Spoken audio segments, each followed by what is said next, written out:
Hi fellows, where are we? This is Charlie Tango 1 here. Signing in. Just thought I'd do a video. Sorry, I'm out of shot here. Just thought I'd do a video, an update video review on these three little Optima 8R stoves. And there is quite a bit of difference. Now I've actually got three of them, so I know a bit more about them now, how they function, and what fors and against there are with them. I'll tell you photo this in a bit, and then I can show you. These are the three little stoves that I have.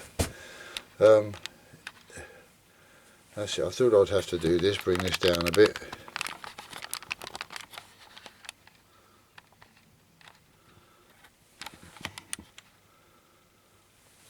Right, there they are there. This is the first little stove I got. Was a bit grey, obviously I've chipped the paint. I think I closed it too soon and before the paint had really gone off hard. This is the typical Optima stove, which is made in Sweden. And it has the brass tank. Also, it's worth bearing in mind that when you're changing the valve washer, they have a little bit of carbon right in the end, which I explained in my other video, for when you where are we? In here. It might be better if I take it out actually, mightn't it? He said. There we go, let's take it out. See what we've got here. Yeah, right, here we go. When we on my other video I showed you this, when we take this spindle out here, we unscrew this. When we've removed this and change the washer if need be, which is usually sandwiched between two small washers, we can then replace the spindle. And before we put this little nut back on, there's some carbon that you have to put in. Oh dear, done it again, look. Bear with me.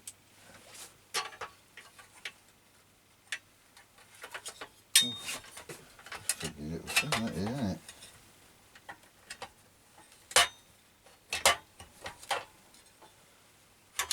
That's it's in now. Get in there. Sorry about that. Yes, there's some carbon you get in. Now what I've failed to, I don't know if I mentioned it or not, but you need to get, I did say one of these, a little pencil, and you need to take off about 1.5 inches, something like that. Just cut that, split the pencil and get the lead out of it. Crush it down. I fold it in a bit of paper, this paper here actually, this yellow paper. I folded a little bit in there, which I have here. You can see what it's done. And folded it over, like so.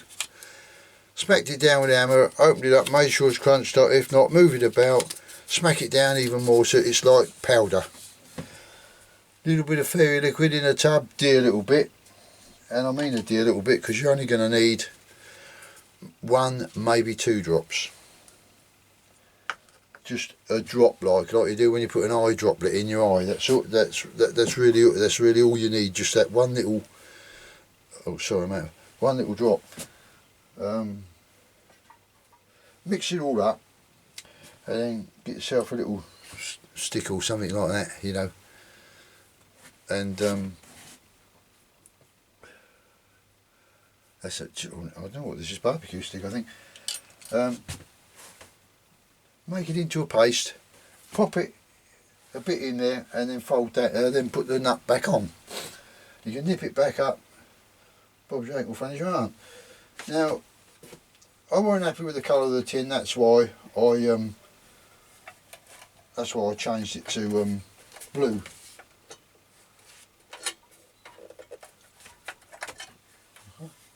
Here we go. Should be there.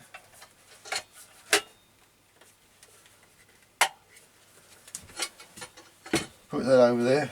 Yeah, you're in a heat sink, but that's a Ford blue of some sort. You should use some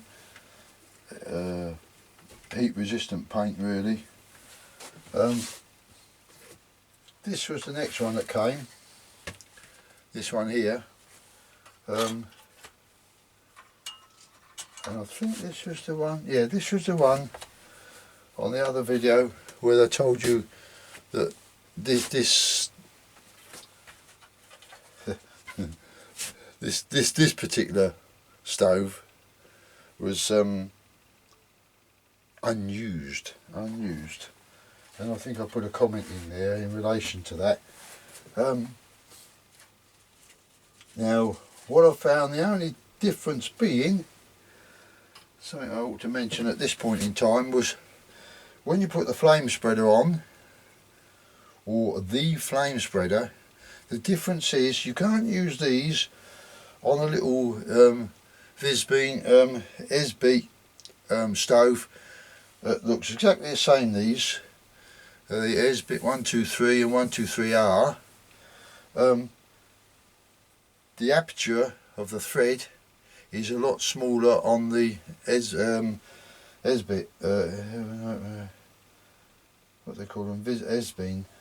The 123 is smaller, so these will not fit on it. They only fit on these stoves. Well, let's make sure. And the second thing is the valve. Can you see this? I don't know if we can see it. This valve here again. When you take that off, if you replace the leather washer or whatever it is you're going to do in there, you're sandwiching it between, again, sandwiching a leather washer between two washers. And I couldn't believe this is. I thought Russia was supposed to be a rich country. Well, clearly it is if you've born with a silver spoon in your mouth. Now, excuse me, since making the last video I've got a rotten strep throat which I caught off my little grandson, and I'm going over there today to give it him back. Right, so yeah, with that valve, now the Russian ones, apart from it being made of steel and it's lectureless nickel plated, I've noticed them, they have, on the valve they have this, it's like a rubberized type washer in between the metal washers, but there's no carbon before you put that nut. I'll do it again. There's no carbon before you put that nut back on. It's just you put the washer on with the two metal washers. There's no carbon behind it, and you just plonk that straight back on. That's a difference there. Bearing in mind this is brand new. This has never been used. You know, brand new. Look, I'll let you make your own mind up about that one. You know, but I beg to differ. But there you go. I mean, even the flame spreader says it all, doesn't it? You know, when you look at that. I mean, and right, that's got rid of that one. Actually, I put a bit of a moan up to the geezer that I bought that off of. I says, I don't think I'm prepared to sit here and let you insult my intelligence, because anyone can see that is not brand new, unused, etc, etc.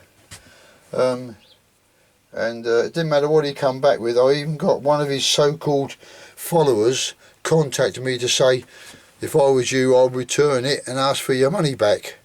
So that says a lot, doesn't it? Well, about half hour after that it turned up. I thought, oh, well, there you go. Anyway, I looked at it, I thought, well, I'll fire it up. Leaking out the valve, and yellow flame, leaking out the tank for the spindle going into the tank. It was coming out of there. So I thought, no, I ain't having this. So I phoned, I didn't phone him, I contacted him. This kept on. In the end, I got it for nothing. he just thought, oh, I can't be doing with all that, I'll give him his money back. And these Russian ones, I said in my video, they used, someone's used, and that was in that one there that I got my money back on.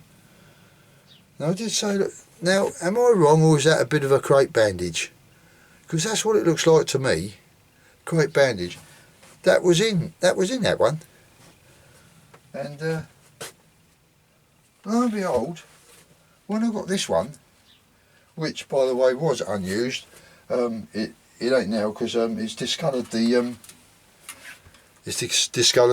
flame spreader now, because I've fired it up. You can see it just, but I've tried to polish all this as well, but you know when that brand new brass comes out of a cast, that's how it was, and it is hard work polishing them up.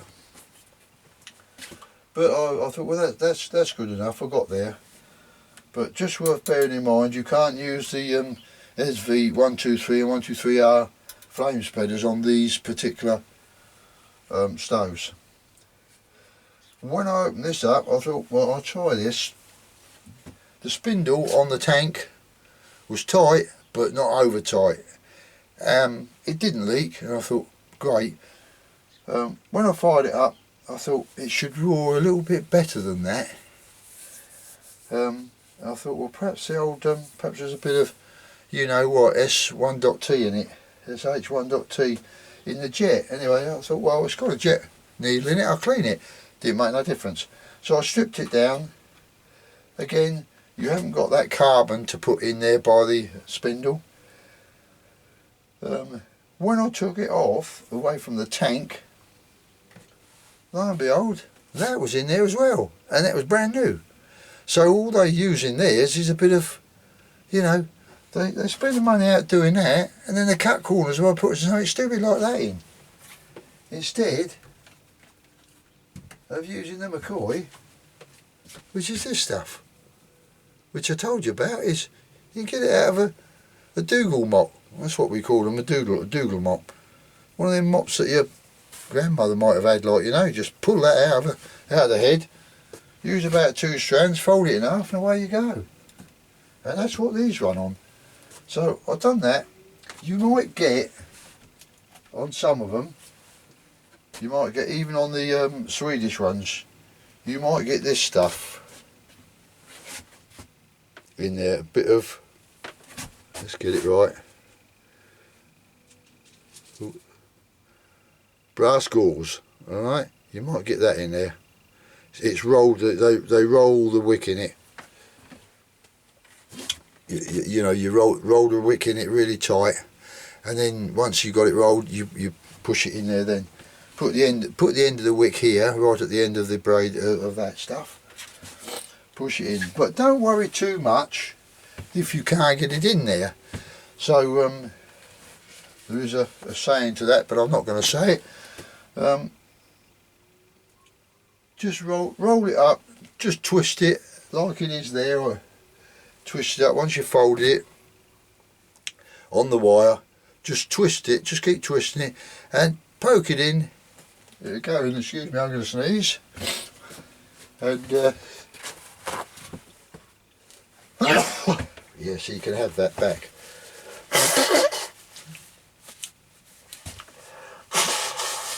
And God almighty, Christmas Day and all, there should be better things to do than this. So yeah, you don't have the carbon in the spindle. I poked the wick in there, screwed it back on the tank. It's a tapered thread, so you don't have to put thread seal around it. Just do it so you think it's quite tight. Line it up with the tank. Bob's your uncle, friend is your aunt. And there you go. I've done that.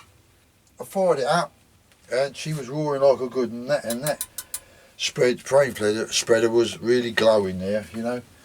So I'm well pleased with that. But that was, as the person said, unused, and it was unused, and you can see, you know, look, it's. I think the only thing that's scratched on it is that. That's the only thing that's scratched. Look. The rest of it is a-okay. So, well pleased with that. Any comments, likes or dislikes, inquiries, or if you want to rip it up for you know what, you're welcome to do so. There's a lot of the YouTubers say I'm not really bothered, but I just thought I'll put it up there. And as I always say, I hope it's been informative to somebody. I do know there was a gentleman in America that was asking me if I do a strip down of one again to video it, because he's not quite sure about it all. But I've done that on the video 1 and 2, and this, as I say, is a review on those stoves. I've done 3 of them. I've restored them really, and I've found all their little flaws, and they're easy rectified. So if you're not sure and you've got a problem with one, please feel free to get in touch with me, contact me. I'm nearly always on there, and I'll help in any way that I can, because I'm a strong believer that you never stop learning until the day you die, and there's always someone out there that knows something that you don't. So the way I see it is, if I can help somebody that's not quite sure how to do something, then you know, then so be it. Only too happy to help. Let's take this back now, and so with that, I'll be signing off. Let's get down here so you can see me. Thanks very much for watching it. Hope to catch you soon. So Charlie Tango 1, been here. Ta-da, see you later.